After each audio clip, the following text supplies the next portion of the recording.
الحمد لله الحمد لله نحمده ونستعينه ونستغفره ونؤمن به ونتوكل عليه ونعوذ بالله من شرور أنفسنا ومن سيئات أعمالنا من يهده الله فلا مضل له ومن يضلله فلا هادي له ونشهد أن لا إله إلا الله وحده لا شريك له ونشهد أن سيدنا ونبينا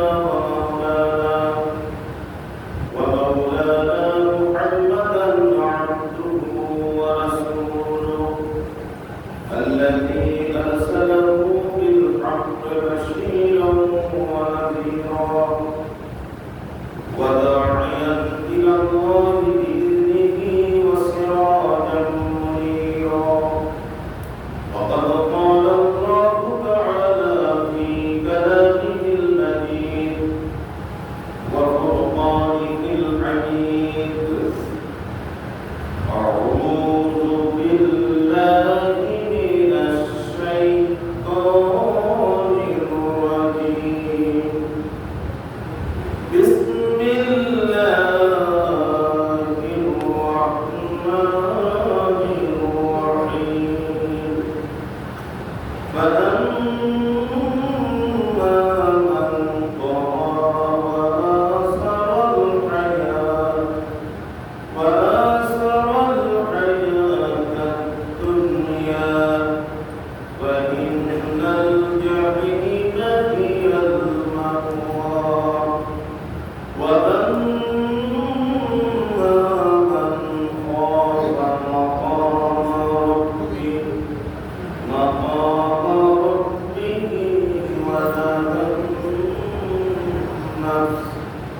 ونهى النفس عن الهوى فإن الجنة هي المأوى إن الله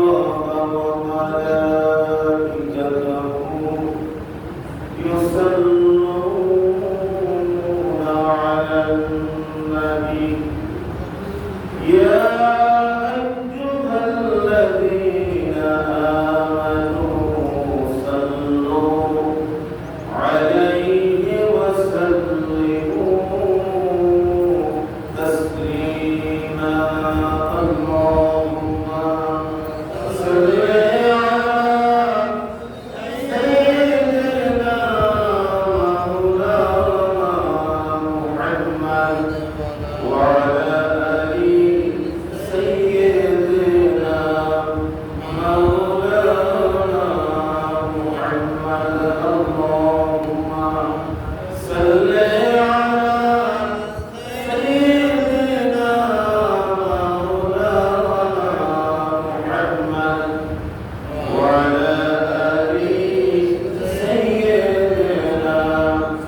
مولانا محمد কোথায় ব্রাদার নবীজি আমাদেরকে ছাড়িয়া আপনি বিনে কিলাত হবে এই দরতে বাঁচিয়া আল্লাহুম্মা সাল্লি আলা সাইয়্যিদিনা মাওলানা মুহাম্মদ ওয়া আলা আলি সাইয়্যিদিনা مولانا محمد بلغ العلا بكماله كشف الدجى بجماله حسنت جميع خصاله صلوا عليه وآله بلغ العلا بكماله كشف الدجى بجماله حسنت جميع خصاله صلوا عليه وآله اللهم صل على محمد وعلى آله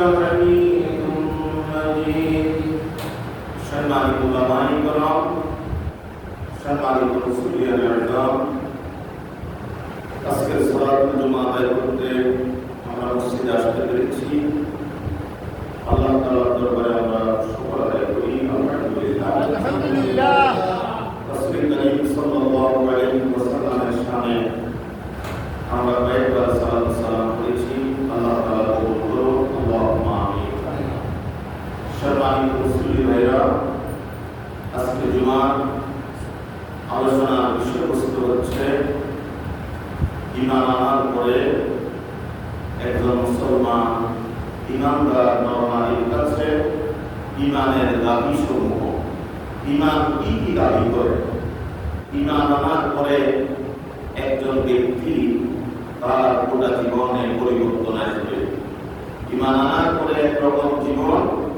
আর ঈমান আনার পরে তার জীবনের মোড় পরিবর্তন হয়ে যাবে তিনি সম্পূর্ণ পরিবর্তিত অবস্থায় ঈমান ব্যক্তি জীবন যাপন করবেন এই বিষয়টা গোটা উম্মতে মুহাম্মাদীর জন্য যারা ঈমানদার করে দাবি করে সকলের জন্য অতীব জরুরি অত্যন্ত গুরুত্বপূর্ণ ঈমান আনার পরে কোন ঈমানদার নিজের ইচ্ছা মতো খেয়াল খুশি মতো জীবন পরিচালনা করতে পারে না এটা ইসলামী শরিয়া অনুমোদন করে না কোরআন এবং সুন্নাহ এটা অনুমোদন দেয় না ঈমান এনেছি সাথে সাথে জীবনে আচার আচরণ চাল চলন ইবাদত বন্দেগী কথাবার্তা সকল ক্ষেত্রে লেনদেন সম্পূর্ণ পরিবর্তিত এক জীবন হবে ঈমানদারের জীবন যে জীবন হবে কোরআন এবং সুন্নাহ ভিত্তিক তাহলে সেই ঈমান আমার আপনার যারা ঈমানদার বলে দাবি করি আমাদের প্রত্যেকের জীবনে সেই ঈমান গুরুত্ব হয়ে আসবে সেই ঈমানের মাধ্যমে সেই পবিত্র ঈমানের মাধ্যমে আল্লাহ তাআলার কাছে নাজাতের আশা করা যায় সম্মানিত ভাইরা আমাদের আলোচনা জুমার আলোচনা খুব বেশি বড় নয় ঈমানের দাবি কি কি এই কয়েকটি বিষয় যদি আমরা গুরুত্ব দিয়ে শুনি আর আমাদের জীবনে এই বিষয়গুলি আমাদের জন্য আমাদেরকে প্রাণপণ চেষ্টা করতে হবে আর গোটা জীবন চেষ্টা করতে হবে তবে আমরা মানুষ মনে রাখতে হবে আমাদের ভুল ত্রুটি হয়ে যায় জীবনের বাঁকে বাঁকে আমাদের অনেক ভুল ত্রুটি আছে গুনাহগার আছে ঈমানদারের দায়িত্ব এবং কর্তব্য হচ্ছে জীবনের বাঁকে বাঁকে যে ভুল ত্রুটি এগুলির জন্য প্রতিনিয়ত সবসময় আল্লাহর কাছে মহান রব্বুল ইজ্জতের কাছে তওবা করা ইস্তিগফার করা বেশি বেশি করে ক্ষমা প্রার্থনা করা তাহলে পরে আল্লাহ তাআলা আপনাকে ক্ষমা করবেন আপনার জীবনের পথ চলা সুন্দর হয়ে যাবে আল্লাহর পছন্দনীয় জীবন হবে রাসূলের দেখানো মতে সেই পথে আপনি চলতে পারবেন আসুন ঈমান আনার পরে প্রথমত আমাদের তিনটি দাবি ঈমানের দাবি হচ্ছে তিনটি আর অনেকগুলি বিষয় আমাদের কাজ করতে হবে প্রথম দাবিটা হচ্ছে ঈমান আনার পরে আমি যেহেতু আল্লাহর উপর ঈমান এনেছি এই কারণে আমার আল্লাহ আমার রব আমার মালিক যিনি সে আল্লাহকে সবচেয়ে বেশি ভালোবাসা আল্লাহকে ভালোবাসা রাসূলকে ভালোবাসা যদি আমরা আল্লাহ এবং রাসূলকে ভালোবাসতে পারি ঈমানের একটা দাবি পূরণ হবে আর কাউকে আল্লাহর ভালোবাসা রাসূলের ভালোবাসার উপরে স্থান দেওয়া যাবে না আল্লাহ তাআলা বলেন কুল ইন কুনতুম তুহিব্বুনাল্লাহা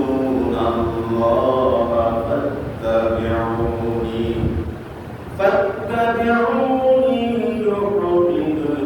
ইউহিব্বুকুমুল্লাহ আল্লাহ তাআলা বলেন রাসূলদেরকে বলে দেন তোমরা যদি আল্লাহ তাআলার ভালোবাসা পেতে চাও আল্লাহকে ভালোবাসতে চাও তবে আমার আনুগত্য করো এই আমার আনুগত্য হচ্ছে আল্লাহর উপর ঈমান আনার পরে আল্লাহর নবী এবং রাসূল হিসেবে মুহাম্মদুর রাসূলুল্লাহ সাল্লাল্লাহু আলাইহি ওয়াসাল্লামকে হাদী হিসেবে পাঠিয়েছেন দুনিয়াতে ঈমানদারদেরকে সমস্ত মানুষদেরকে নাজাতের পথ মুক্তির পথ তিনি যিনি সঠিক পথ প্রদর্শন করেন তিনি হচ্ছেন আমাদের নবী মুহাম্মদুর রাসূলুল্লাহ সাল্লাল্লাহু আলাইহি ওয়াসাল্লাম। রাসূলের অনুসরণ করতে হবে। ঈমানদারেরা গোটা জীবনব্যাপী তাদের সমস্ত কাজকর্মে অনুসরণযোগ্য নেতা একমাত্র হবে মুহাম্মদুর রাসূলুল্লাহ সাল্লাল্লাহু আলাইহি ওয়াসাল্লাম। রাসূলের গোটা জীবন অনুসরণ করার মধ্য দিয়ে ঈমানদারেরা তাদের গোটা হায়াত কাটিয়ে দিবে। রাসূলের জীবনে কোনো অংশ বাদ থাকবে না।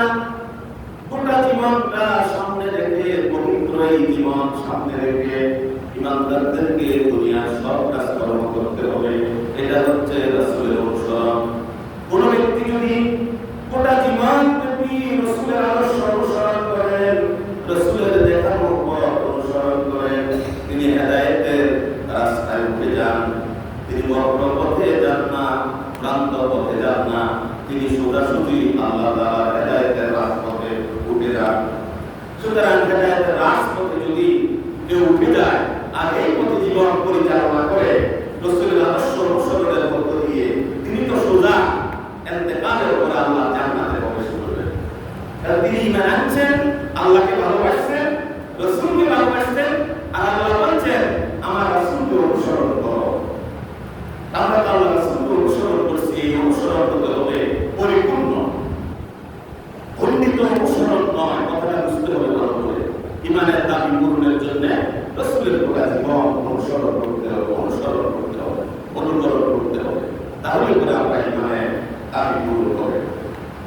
আল্লাহ নবী বলেছেন লা ইউমিনু আহাদুকুম হাত্তা ইয়াকুনা আহাব্বা ইলাইহি মিন ওয়ালিদিহি ওয়া ওয়ালাদিহি ওয়ান নাসি আজমাইন। তোমাদের মধ্যে কেউ পরিপূর্ণ ঈমানদার হতে পারবে না যতক্ষণ না পর্যন্ত তোমাদের রাসূলকে মুহাম্মদ সাল্লাল্লাহু আলাইহি ওয়াসাল্লামকে তোমাদের পিতামাতা, সন্তান সন্ততি এবং তারপর দুনিয়ার সমস্ত মানুষের থেকে বেশি ভালো না বাসে। রাসূলকে সবার থেকে বেশি ভালোবাসতে হবে। আল্লাহর ভালোবাসা আর রাসূলের ভালোবাসা অন্তরের ভিতরে স্থায়ীভাবে গেঁথে ফেলতে হবে। আমার ভালোবাসা আল্লাহর জন্য, রাসূলের জন্য। মান আহাব্বা লিল্লাহ ওয়া আবগাদা লিল্লাহ ওয়া আতা লিল্লাহ ওয়া মানাআ লিল্লাহ ফাকাদ ইসতাকমালাল ঈমান। কেউ যদি আল্লাহর জন্য কাউকে ভালোবাসে, যত ভালোবাসা আছে সব কিছু, সকল ভালোবাসা কোন ব্যক্তি যদি আল্লাহর জন্য নিবেদিত করতে পারে, আল্লাহকে ভালোবাসার পরে দুনিয়ার কারোর সাথে যদি ভালোবাসার বান্ধবত্ব বন্ধন স্থাপন করতে যায়, সেটাও আল্লাহর জন্য নিবেদিত করতে হবে। মনে মনে নিয়ত রাখতে হবে আমি এই ব্যক্তিকে ভালোবাসি একমাত্র আল্লাহর জন্য।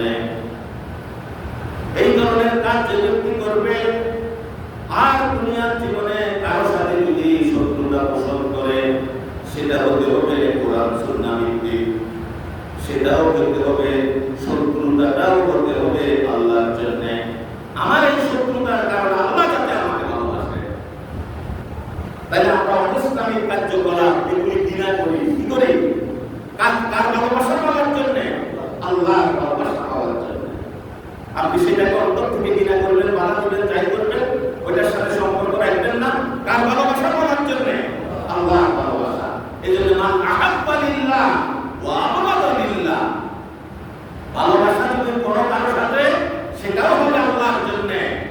আর যদি শত্রুতা পোষণ করো, সেটাও হতে হবে তোমার আল্লাহর জন্য। এই শত্রুতার মাধ্যমে, দুনিয়ার এই শত্রুতার মাধ্যমে যাতে তোমার আল্লাহ খুশি হয়ে যায়। অর্থাৎ তুমি অনিসলামিক কার্যকলাপ, অশ্লীলতা, বেহায়াপনা, এগুলি তুমি পছন্দ করো না, এগুলি ঘৃণা করো, এগুলির সাথে শত্রুতা পোষণ করো। তার লক্ষ্য এবং উদ্দেশ্য হতে হবে আল্লাহর ভালোবাসা লাভ করার জন্য আমি এটা করতেছি।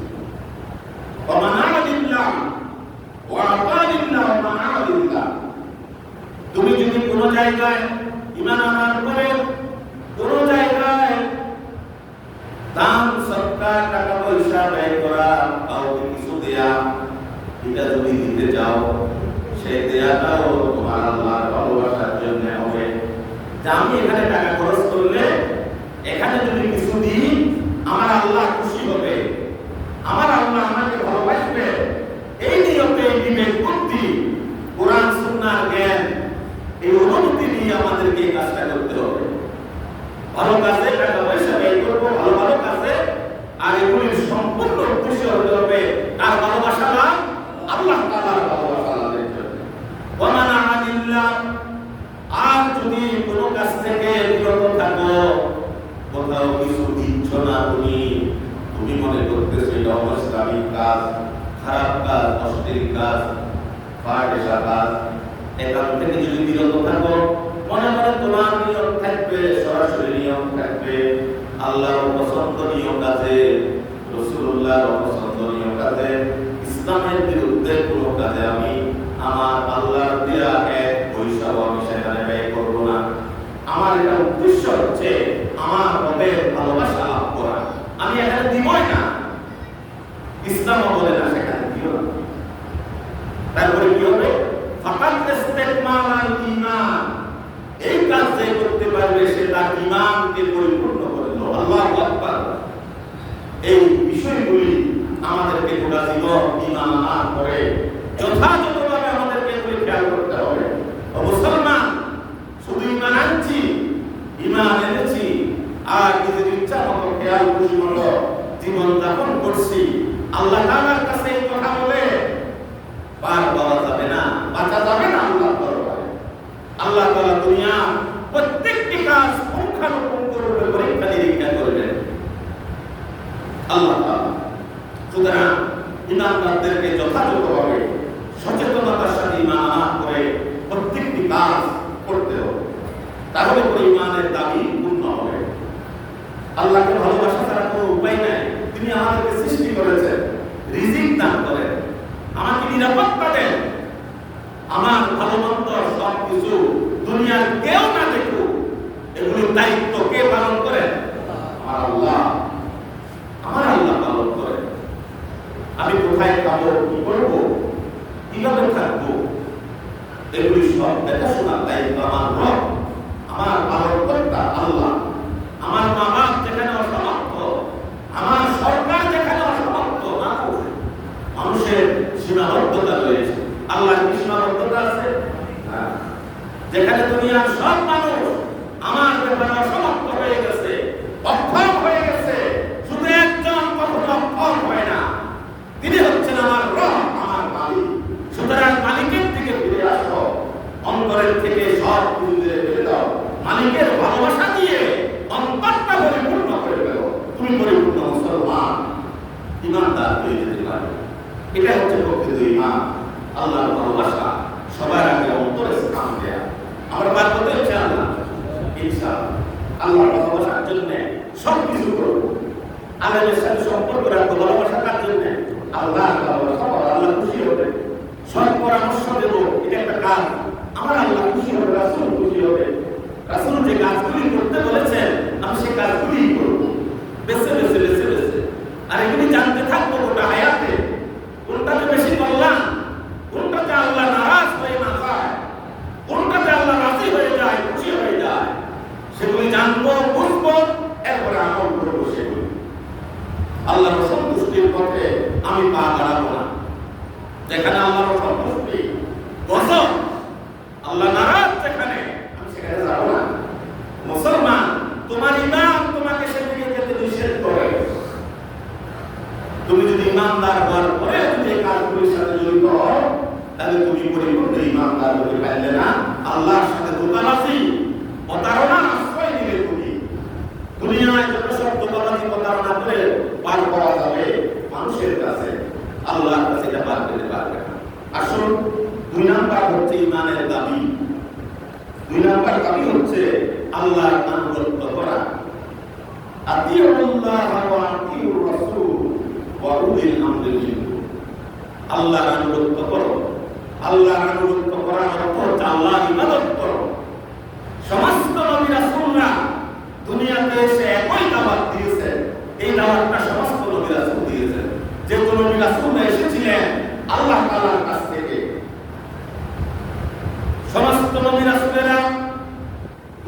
এসে আল্লাহ তাআলার তাওহীদের দাওয়াত, আল্লাহর আনুগত্য করার দাওয়াত দিয়েছেন।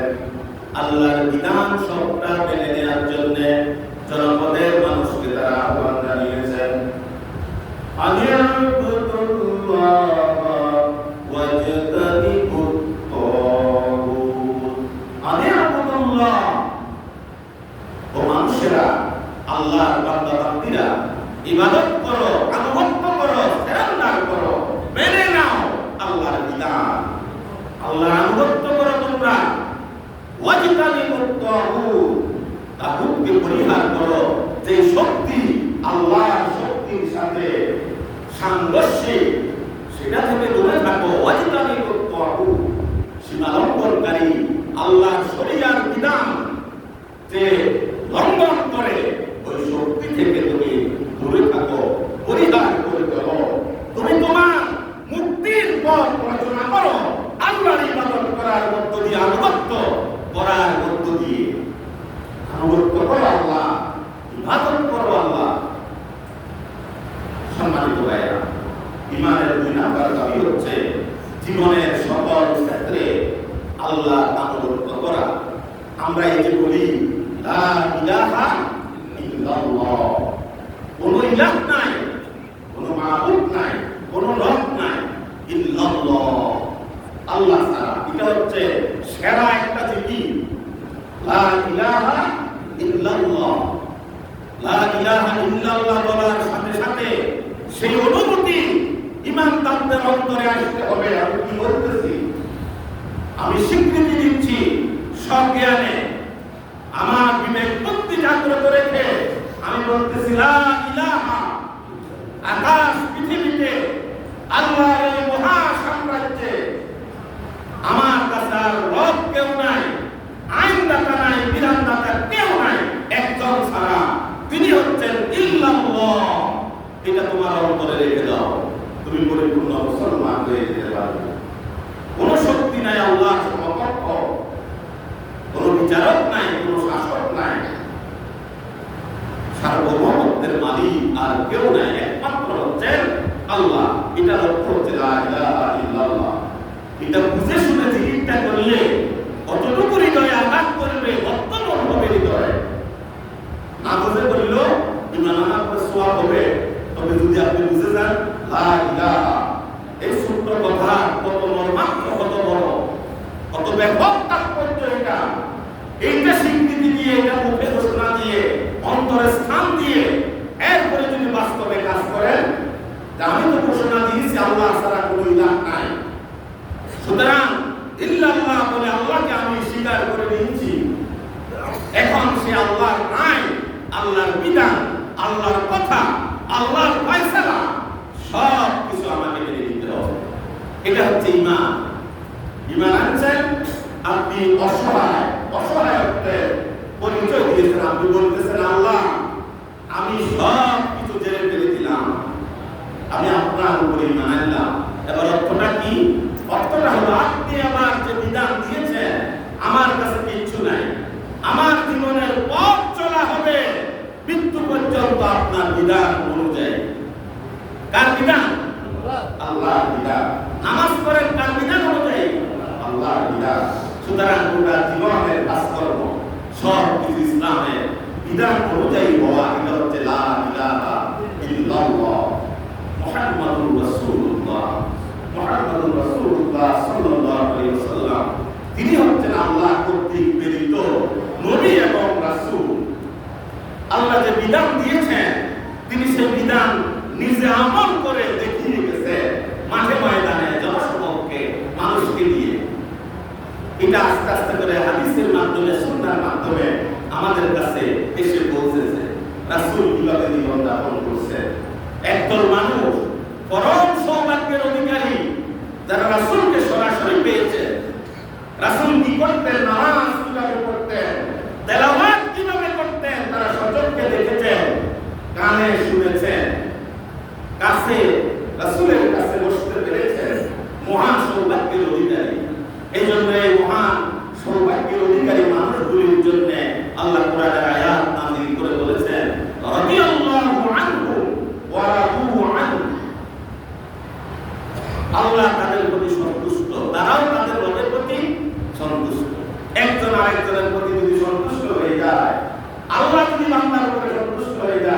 আর বান্দা যদি আল্লাহর উপরে সন্তুষ্ট হয়ে যায়, এখানে আর কিছু থাকে? আল্লাহর জান্নাত, তারা জান্নাতি মানুষ। এই ওনারা হচ্ছেন আসহাবে আজমাইন, রাসূল কারীম সাল্লাল্লাহু আলাইহি ওয়াসাল্লামের সাহাবীরা। সুতরাং সাহাবীদের জীবন দ্বারা গোটা জীবন আমাদের সামনে আছে। স্টাডি করে রাসূলের সাহাবীদের জীবন, সেটা পড়ে তাদের লেনদেন, মুআমালা, কথাবার্তা, আচার আচরণ, তাদের নামাজ কেমন ছিল, তাদের পারিবারিক জীবন কেমন ছিল, সন্তান সন্ততি কিভাবে তারা লালন পালন করেছেন, স্ত্রীদের সাথে কিভাবে ব্যবহার করেছেন। রাসূলুল্লাহ সাল্লাল্লাহু আলাইহি ওয়াসাল্লামের জীবন অনুসরণ করি, কিসমত খুলে যাবে। জীবন এমন সুন্দর হবে যে ওই জীবনটাই, ওই কর্মটাই আল্লাহ তাআলা আমাদের কাছে চায়। আল্লাহ চায় সেই বাদের ঈমান, মজবুত ঈমান। আল্লাহর আনুগত্য ছাড়া, পরিপূর্ণভাবে আল্লাহর আনুগত্য ছাড়া সেই ঈমান আসবে না আমাদের কাছে। সেটা সিদ্ধান্ত নিতে হবে। আমরা ধোঁকায় পড়ে যাই, এই ধোঁকা থেকে বাঁচতে হবে, প্রতারণা থেকে বাঁচতে হবে। না আখিরাতে না যাতে দায়িত্ব আল্লাহ ছাড়া কেউ নিতে পারবে, কেউ পারবে আমার, এটা কেন বুঝে আসতেছে না, এটা বুঝে আসতে হবে, খেয়াল করতে হবে। এটা গুরুত্বপূর্ণ বিষয়টা। আমরা যারা বুঝে যাবো, আমাদের তকদীর খুলে যাবে। ঈমানের অন্যতম আরেকটি দাবি হচ্ছে আল্লাহর উপরে ভরসা করা। সবসময় সুখে দুঃখে, ভালো মন্দে যে অবস্থায় থাকি, কোন কাজ করার শুরুতে সব সময় কার উপরে তাওয়াক্কুল করব? আল্লাহ তাআলার উপরে তাওয়াক্কুল করব। সমস্ত কিছু সময় এই তাওয়াক্কুলটা হচ্ছে আল্লাহর উপরে হবে। আল্লাহ ছাড়া দুনিয়াতে কোনো শক্তির উপরে কোনো তাওয়াক্কুল করা যাবে না, ভরসা করা যাবে না। আমার সুস্থতা, অসুস্থতা, ভালো মন্দ, রিজিক, হায়াত, আরো যত সব কাজকর্ম, সকল কিছুর জন্য ভরসা আল্লাহ তাআলার উপরে। আল্লাহ তাআলা কোরআনে কারীমে বলেছেন, ফাইজা আযামতা ফাতাওয়াক্কাল আলাল্লাহ। যখনই কোনো সিদ্ধান্ত নিবে কোন কাজে, তখন ভরসা করো কার উপরে? আল্লাহ তাআলার উপরে। ফাইজা আযামতা ফাতাওয়াক্কাল আলাল্লাহ ইন্নাল্লাহা ইউহিব্বুল মুতাওয়াক্কিলিন।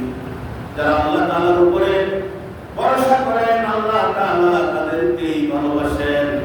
যেহেতু বান্দা সব কিছুর জন্য ভরসা করে একমাত্র তার রবের উপরে, আল্লাহ তাআলার উপরে।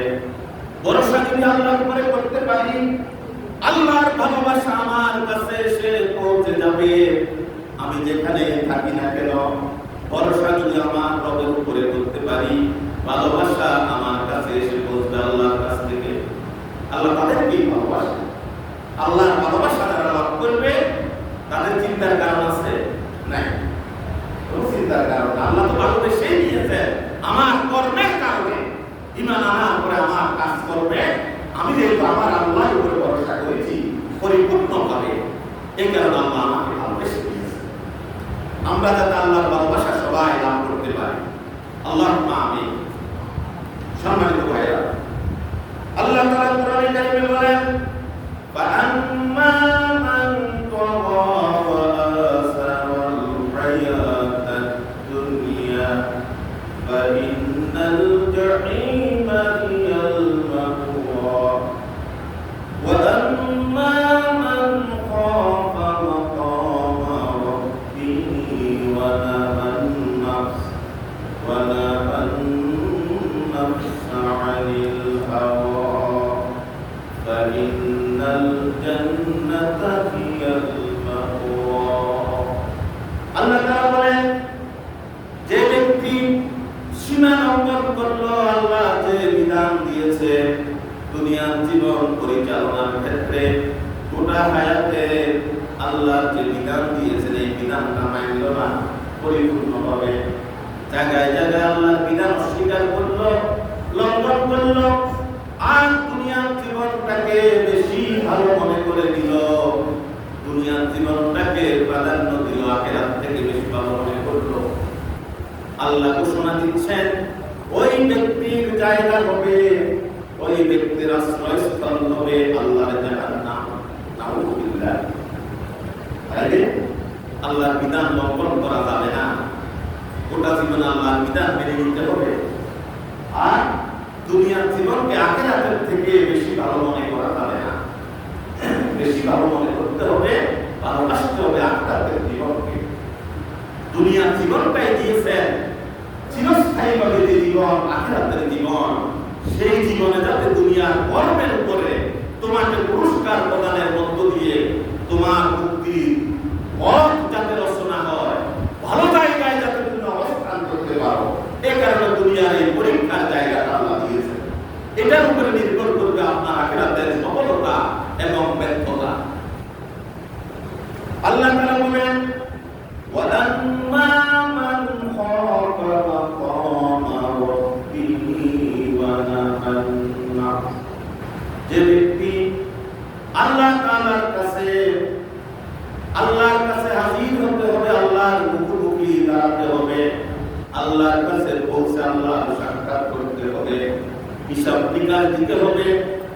এই দিনটিকে যে ব্যক্তি ভয় করে চলেছে দুনিয়ার জীবনে, আর নিজের নফস যেটা বলে, নিজের খায়েশকে বাদ দিয়েছে, এটাকে বাদ দিয়ে আল্লাহর বিধান অনুযায়ী যে ব্যক্তি চলেছে, তার জায়গা হবে বাইনাল জান্নাতা হিয়াল মাওয়া, ওই ব্যক্তির জায়গা হবে, আশ্রয়স্থল হবে চিরস্থায়ী হবে আল্লাহর জান্নাত। সুবহানাল্লাহ। কয়েকটা কথা, একটা হচ্ছে আল্লাহর কাছে তোমাকে দুনিয়ার জীবন শেষে আল্লাহর কাছে হাজির হতে হবে, আল্লাহর কাছে হাজির হতে হবে, এটা থেকে কেউ বাঁচতে পারে না। ওমা হুম আনহা বিগাইবিন, আল্লাহর আদালতে তোমাকে হাজির হতে হবে, সেখানে কেউ তোমরা অনুপস্থিত থাকতে পারবে না। এটা সবসময় বদ্ধমূল না, যে আমার যে কাজকর্ম চলতেছে দুনিয়াতে, এগুলির জন্য হিসাব আল্লাহর কাছে দিতে হবে। কথা কাজে গর্বিল করে ফেলি না আমরা, এটা তো আমাদের কাছে কোনো ব্যাপারই না, অথচ এটা ইমানের পরিপন্থী কাজ। কথা এবং কর্ম, কথা বলি একরকম, ওয়াদা করি একরকম, করি বিপরীতটা, এটা ইমানের সম্পূর্ণ বিপরীত কাজ।